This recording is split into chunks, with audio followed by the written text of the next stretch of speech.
ಹೇಗಿದ್ದೀರಾ ನೀವೆಲ್ಲ? I hope ನೀವೆಲ್ಲ ಚೆನ್ನಾಗಿದ್ದೀರಾ ಅಂತ ಅನ್ಕೋತೀನಿ. ನಾನು ಕೂಡ ತುಂಬ ಚೆನ್ನಾಗಿದ್ದೀನಿ. ಇವತ್ತಿನ ವಿಡಿಯೋದಲ್ಲಿ ಒಂದು ಸ್ವೀಟ್ ರೆಸಿಪಿನ ನಿಮ್ಮ ಹತ್ರ ಶೇರ್ ಮಾಡ್ಕೊಳ್ತಾ ಇದ್ದೀನಿ. ಸೊ ಕ್ಯಾರೆಟ್ ಹಲ್ವಾ, ಇದಕ್ಕೆ ಬೇಕಾಗಿರುವಂತಹ ಇಂಗ್ರೀಡಿಯೆಂಟ್ಸು, ನಾನಿಲ್ಲಿ 1 kg ಆಗುವಷ್ಟು ಕ್ಯಾರೆಟ್ ತೊಗೊಂಡಿದ್ದೀನಿ. ಹಾಗೆ 1 ಕಪ್ ಆಗುವಷ್ಟು ಸಕ್ಕರೆ ಆ್ಯಂಡ್ ಅರ್ಧ ಲೀಟರ್ ಆಗುವಷ್ಟು ಹಾಲು, ಹಾಗೆ ಡ್ರೈ ಫ್ರೂಟ್ಸನ್ನು ತೊಗೊಂಡಿದ್ದೀನಿ ಮತ್ತು ಏಲಕ್ಕಿಯನ್ನು ತೊಗೊಂಡಿದ್ದೀನಿ.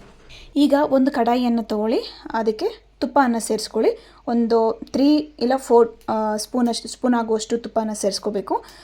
ಸಿಹಿ ಅಡುಗೆ ಜೊತೆಗೆ ನಾನು ನಿಮ್ಮ ಜೊತೆ ಒಂದು ಸಿಹಿ ಸುದ್ದಿಯನ್ನು ಹಂಚ್ಕೋಬೇಕು. ನನ್ನ ಒಂದು ಡ್ರೀಮ್ ಸಕ್ಸಸ್ ಆಗಿದೆ. ಸೊ ಫುಲ್ ವಿಡಿಯೋನ ನೋಡಿ, ವಿಡಿಯೋಲಿ ನಾನು ನಿಮಗೆ ತಿಳಿಸ್ಕೊಡ್ತೀನಿ. ಸೊ ತುಪ್ಪ ಬಿಸಿ ಆದಮೇಲೆ ಫಸ್ಟು ಡ್ರೈ ಫ್ರೂಟ್ಸನ್ನು ಸೇರಿಸ್ಕೋಬೇಕು. ನೀವಿನ್ನೂ ಇದಕ್ಕೆ ಪಿಸ್ತಾನು ಆ್ಯಡ್ ಮಾಡ್ಕೊಳ್ಬೋದು, ತುಂಬ ಚೆನ್ನಾಗಿರುತ್ತೆ. ಡ್ರೈ ಫ್ರೂಟ್ಸ್ ರೋಸ್ಟ್ ಮಾಡಿಕೊಂಡು ಲಾಸ್ಟಿಗೆ ಒಣದ್ರಾಕ್ಷಿಯನ್ನು ಸೇರಿಸ್ಕೊಳ್ಬೇಕು. ಮೊದಲನೇ ಸೇರಿಸ್ಕೊಂಡ್ರೆ ಒಣದ್ರಾಕ್ಷಿ ತುಂಬ ರೋಸ್ಟ್ ಆಗಿಬಿಡುತ್ತೆ, ಹಾಗಾಗಿ ಲಾಸ್ಟಲ್ಲಿ ಸೇರಿಸ್ಕೊಳ್ಬೇಕು. ಇದನ್ನು ರೋಸ್ಟ್ ಆದಮೇಲೆ ಸೈಡ್ಗೆ ತೆಗೆದಿಟ್ಕೊಳ್ಬೇಕು. ಈಗ ಅದೇ ಕಡಾಯಿಗೆ ಇನ್ನೂ ಸ್ವಲ್ಪ ತುಪ್ಪನ ಸೇರಿಸ್ಕೊಳ್ಬೋದು. ಈಗ ತುರಿದಿರುವಂಥ ಕ್ಯಾರೆಟನ್ನು ಸೇರಿಸ್ಕೊಳ್ತಾ ಇದ್ದೀನಿ. ಇದನ್ನು ಕಲರ್ ಚೇಂಜ್ ಆಗೋ ತನಕ ನಾವು ಫ್ರೈ ಮಾಡ್ಕೊಳ್ಬೇಕಾಗತ್ತೆ. ಸೊ ಸಿಹಿ ಸುದ್ದಿ ಅಂತ ಹೇಳೋದ್ನಲ್ಲ, ಅದೇನಪ್ಪ ಅಂತಂದರೆ ನಾನು ಐಫೋನ್ನ ತೊಗೊಂಡಿದ್ದೀನಿ. ಓಕೆ, ಸೊ ಐಫೋನ್ ತೊಗೊಳ್ಬೇಕು ಅಂತ ನಾನು ಅಂದ್ಕೊಂಡಿದ್ದು 6 months ಬ್ಯಾಕ್. ಓಕೆನಾ. ಸೊ 6 months ಬ್ಯಾಕ್ ನಾನು ನನ್ನ ಡೈರಿಯಲ್ಲಿ ಐಫೋನ್ ಬೇಕು ಅಂತ ಬರೆದಿದ್ದೆ ಆ್ಯಂಡ್ ವಿಷನ್ ಬೋರ್ಡಲ್ಲೂ ಸಹ ನಾನು ಹಾಕಿದ್ದೆ. ಲೈಕ್ ಐಫೋನ್ ನನ್ನ ಹತ್ರ ಇದೆ ಅನ್ನೋ ರೀತಿ ನಾನು ವಿಷನ್ ಬೋರ್ಡಲ್ಲೂ ಹಾಕಿದ್ದೆ ಆ್ಯಂಡ್ ಡೈರಿಯಲ್ಲೂ ಸಹ ನಾನು ಬರೆದಿದ್ದೆ. ಸೊ ಈಗ 6 months ಆದಮೇಲೆ ನನ್ನ ಡ್ರೀಮ್ ಕಮ್ ಟ್ರೂ ಆಗಿದೆ.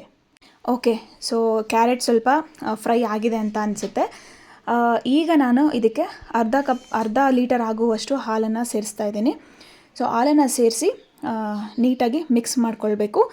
ಹಾಲು ಎಷ್ಟು ಬೇಕಾಗುತ್ತೋ ಅಷ್ಟನ್ನು ಹಾಕ್ಕೊಳ್ಬೇಕಾಗತ್ತೆ. ನಾನಿಲ್ಲಿ ಸ್ವಲ್ಪ ಜಾಸ್ತಿನೇ ಹಾಕ್ಕೊಂಡಿದ್ದೀನಿ, ಯಾಕಂತಂದರೆ ನನಗೆ ಹಲ್ವಾ ಸ್ವಲ್ಪ ಜ್ಯೂಸಿಯಾಗಿ ಇದ್ದರೆ ತುಂಬ ಇಷ್ಟ ಆಗುತ್ತೆ ತಿನ್ನೋದಕ್ಕೆ. ನನಗೆ ತುಂಬ ಪರ್ಸ್ನಲಿ ಇಷ್ಟ. ಸೊ ನಿಮಗೆ ತುಂಬ ಗಟ್ಟಿಯಾಗಿ ಬೇಕು ಅಂತ ಅಂದರೆ ಸೊ ನೋಡಿಕೊಂಡು ಹಾಲನ್ನು ಮಿಕ್ಸ್ ಮಾಡ್ಕೊಳ್ಳಿ. ಓಕೆ, ಸೊ ಹಾಲನ್ನು ಮಿಕ್ಸ್ ಮಾಡಿಕೊಂಡು ಕ್ಯಾರೆಟು ಹಾಲಲ್ಲೇ ಬೇಯಿಸ್ಕೊಳ್ಬೇಕಾಗತ್ತೆ. ಸೊ ನೀಟಾಗಿ ತಳ ಅಂಟದೆ ಸೊ ನೀಟಾಗಿ ನಾವು ಮಿಕ್ಸ್ ಮಾಡ್ಕೊಳ್ತಾ ಬೇಯಿಸ್ಕೊಳ್ಬೇಕಾಗತ್ತೆ. ಓಕೆ, ಈಗ ನನ್ನ ಡ್ರೀಮ್ ಬಗ್ಗೆ ಮಾತಾಡೋದಾದರೆ, ಸೊ ನಾನು ಹೇಳ್ದಂಗೆ 6 months ಬ್ಯಾಕ್ ನಾನು ಅಂದ್ಕೊಂಡಿದ್ದೆ. ಈಗ ನನ್ನ ಡ್ರೀಮ್ ಕಮ್ ಟ್ರೂ ಆಗಿದೆ. ನಾನು ಐಫೋನನ್ನು ತಗೊಂಡಿದ್ದೀನಿ. ಕೆಲವರಿಗೆ ಇದು ಸಣ್ಣ ಅನಿಸ್ಬೋದು, ಬಟ್ ನನಗೆ ಇದು ತುಂಬ ತುಂಬ ದೊಡ್ಡದು. ನನ್ನ ವಿಶ್ ಲಿಸ್ಟಲ್ಲಿರುವಂತಹ ವಿಶ್ ಫುಲ್ಫಿಲ್ ಆಗಿದೆ. ಓಕೆ, ಯಾರಿಗೆಲ್ಲ ಮ್ಯಾನಿಫೆಸ್ಟೇಷನ್ ಬಗ್ಗೆ ಡೌಟ್ ಇರುತ್ತಲ್ಲ ಅಂಥವರಿಗೆಲ್ಲ ಈ ಒಂದು ಸಣ್ಣ ಉದಾಹರಣೆ ಆಗುತ್ತೆ. ಓಕೆ, ಸೊ ಈಗ ಕ್ಯಾರೆಟ್ ನೀಟಾಗಿ ಬಂದಿದೆ. ಇದಕ್ಕೆ ನಾನು ಸಕ್ಕರೆನ ಸೇರಿಸ್ಕೊಳ್ತಾ ಇದ್ದೀನಿ. ನೀವು ತುಂಬ ಸ್ವೀಟ್ ತಿಂತೀರಾ ಅಂತ ಅಂದರೆ ಸಕ್ಕರೆ ಸ್ವಲ್ಪ ಜಾಸ್ತಿನೇ ಸೇರಿಸ್ಕೊಳ್ಳಿ. ಸೊ ನಾನಿಲ್ಲಿ 1 ಕಪ್ ಆಗುವಷ್ಟು ಸಕ್ಕರೆನ ಸೇರಿಸ್ಕೊಂಡಿದ್ದೀನಿ. ಇದನ್ನು ಚೆನ್ನಾಗಿ ಮಿಕ್ಸ್ ಮಾಡ್ಕೊಳ್ಬೇಕು. ನೀಟಾಗಿ ಮಿಕ್ಸ್ ಮಾಡ್ಕೊಂಡಾದಮೇಲೆ ಒಂದು 2 ನಿಮಿಷ ಇದನ್ನು ಬೇಯಕ್ಕೆ ಬಿಡಬೇಕಾಗತ್ತೆ.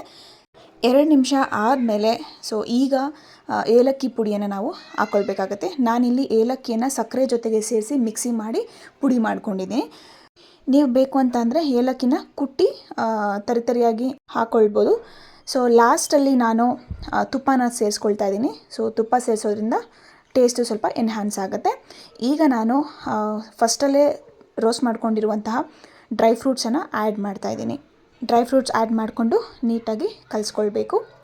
ಓಕೆ, ನಾನು ಯಾವ ರೀತಿ ಮ್ಯಾನಿಫೆಸ್ಟೇಷನ್ ಮಾಡಿದೆ ಐಫೋನನ್ನು ತಗೊಳ್ಳೋದಕ್ಕೆ, ಯಾವ ರೀತಿ ವಿಷನ್ ಬೋರ್ಡು, ಯಾವ ರೀತಿ ಡೈರಿಯಲ್ಲಿ ನಾನು ಬರೆದಿದ್ದೆ ಅನ್ನೋದು ನಿಮಗೆ ತಿಳ್ಕೊಬೇಕು ಅಂತಂದರೆ ನನಗೆ ಕಮೆಂಟ್ ಸೆಕ್ಷನಲ್ಲಿ ತಿಳಿಸಿ. ನಾನು ಅದ್ರ ಬಗ್ಗೆ ನಾನು ವಿಡಿಯೋನ ಮಾಡ್ತೀನಿ.